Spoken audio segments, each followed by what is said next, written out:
La parole est à Monsieur Jean Lassalle. Monsieur le Président, mes chers collègues, ma question s'adresse à Monsieur le Premier ministre. Avec humilité, je souhaiterais recueillir votre sentiment à propos d'un sujet sensible pour tous ceux qui aiment la si belle et bouleversante histoire franco-algérienne.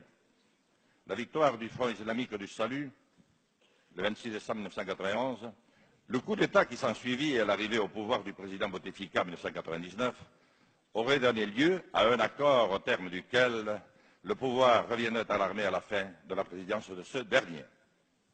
Il y a tout lieu de craindre que l'armée algérienne ne soit plus aujourd'hui seulement animée par les sentiments de l'armée de libération de Ben Bella et Boumedienne.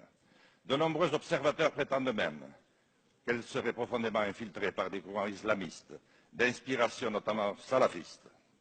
La situation politico-économique de l'Algérie est dans une passe difficile. Nombreux sont les ressortissants qui, par milliers, rejoignent déjà l'Espagne, l'Italie et la France, chez qui une partie des accords d'Évian s'applique encore. Si, par malheur, l'Algérie, notre sœur, devait tomber entre des mains indélicates, ne pensez-vous pas que les conséquences pourraient être terribles pour elle, ses voisins et la France? Nous avons déjà eu à connaître du douloureux problème des migrations de notre temps. Nous qui partageons une si longue histoire avec l'Algérie, qui partageons la même frontière, la Méditerranée, ne risquons-nous pas de voir s'installer un couloir migratoire sans précédent, avec le terrible effet de résonance qu'il pourrait déclencher?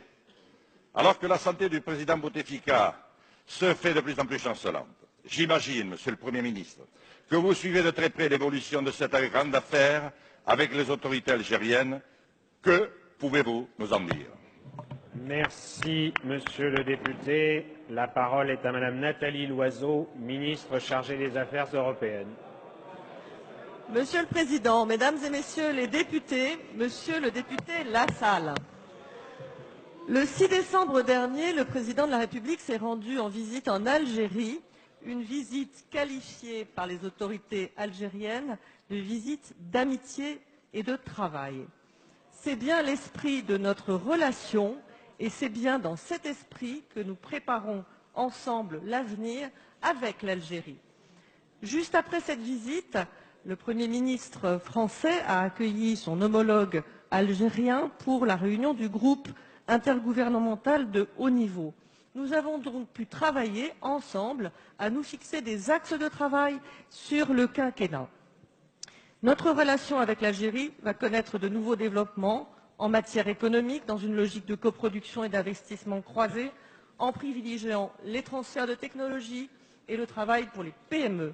Elle doit connaître aussi de nouveaux développements en matière de formation, avec un objectif, favoriser l'employabilité des jeunes Algériens, dont l'avenir, le Président l'a dit, est en Algérie. Elle doit connaître de nouveaux développements en matière de mobilité, avec pour objectif de lutter contre la mobilité illégale, tout en facilitant la mobilité légale, particulièrement pour les forces vives, intellectuels, entrepreneurs, étudiants. Notre relation, c'est aussi la coopération dans la lutte contre le terrorisme islamiste et en matière de lutte contre la radicalisation. L'Algérie a payé un lourd tribut dans les années 90 en affrontant le terrorisme et la radicalisation. Notre combat est bien un combat commun. Il nous revient, pour préparer l'avenir, d'affronter le passé. Nos deux pays sont liés par l'histoire, par la géographie, par des liens humains exceptionnels. Notre relation doit être à la hauteur de ces liens exceptionnels et ne pas spéculer sur des hypothèses Madame improbables. la ministre.